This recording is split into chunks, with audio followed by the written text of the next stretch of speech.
वर्जिश करने के बावजूद पेट फूल जाता है। मेरी उम्र 28 साल, कद 5.5 फुट और वज़न 57 किलोग्राम है। मैं बाकायदगी से वर्जिश करती हूँ। मेरी खुराक में फ्रेश फ्रूट, सलाद और ताज़ा खाने शामिल होते हैं।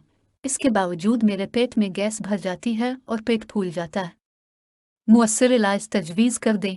अगर आप मुसलसल ऐसी चीज़ें खाती रहेंगी जो आपके हाजमे के लिए काबिल कबूल नहीं, तो तेज़ाबियत और गैस की शिकायत ख़त्म नहीं हो सकेगी, बल्कि इससे निमटना मज़ीद मुश्किल हो जाएगा।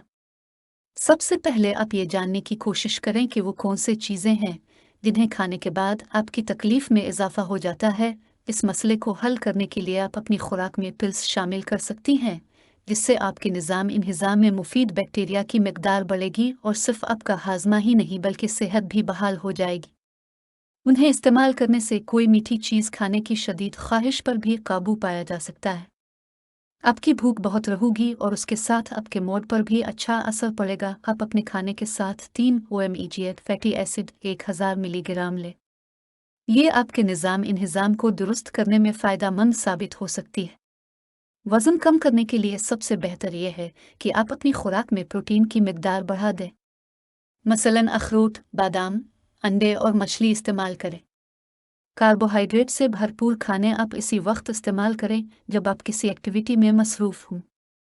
रात के वक्त या इस वक्त जब आप फारिग हों, ऐसी ग़िज़ा खाने से परहेज़ करें जिसमें कार्बोहाइड्रेट की कसीर मिकदार शामिल हो। वज़न में इजाफे से परेशान हो। मेरी उम्र 18 साल और वज़न 60 किलो है।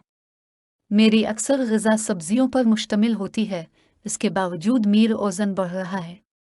मैं अपने मोटापे से सख्त परेशान हूँ। मेरे पास वर्जिश करने का वक्त नहीं है। अब बताइए कि मेरा वज़न किस तरह कम हो सकता है।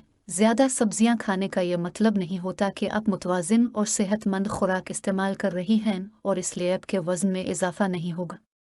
वज़न कम करने अपने जिस्म में जमा होने वाली को कम करने का एक तरीका यह है कि आप खाने में गुड फैट्स और प्रोटीन की मिकदार बढ़ा दें। आप ये बात संजीदगी से लें कि अगर आप वाकई अपना वज़न कम करना चाहती हैं तो अपने लिए वक्त निकालें। जितना मुमकिन हो सके शुगर और जंक फूड से परहेज़ करें और अपनी खुराक में एवोकाडो, फल, सब्जियां, मसूर की दाल, बादाम, अखरोट वगैरह शामिल करें। जिस वक्त चलते फिरते हुए काम कर रही हूँ, इस वक्त आप कार्बोहाइड्रेट और प्रोटीन से भरपूर खाना खाएं। अलबत्ता जिस वक्त आप बैठी हुई हूँ, इस वक्त बादाम, अखरोट और दही जैसी हल्की फुल्की ग़िज़ा इस्तेमाल करें। गैर मामूली मसरूफ़ियत में वर्जिश के लिए वक्त निकालना यकीनन मुश्किल होता है, लेकिन जब आप वर्जिश के ज़रिए होने वाले फ़वाइद को समझेंगी और देखेंगी कि वर्जिश की वजह से आपकी ज़हनी और जिस्मानी सेहत पर मुस्बत तब्दीली हो रही है, तो आप खुद ही वर्जिश के लिए वक्त निकालना शुरू कर देंगी। अगर आप इन फ़वाइद का तसव्वुर करते हुए मुसम्मम इरादा कर ले तो फिर इस पर अमल करना आपको मुश्किल नहीं लगेगा। इस सिलसिले में अहम बात यह है कि इब्तिदा में वर्जिश के लिए आसान और काबिल अमल मंसूबा तरतीब दे ताकि आप सख्त वर्जिश से घरा न जाएं।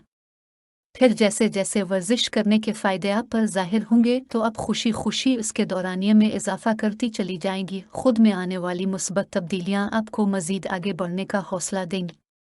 सलीम और स्मार्ट होकर जब आप आईना देखेंगी तो आपके लबों पर आने वाली मुस्कुराहट सरगोशी करेगी कि आपकी मेहनत रंग ले आई है।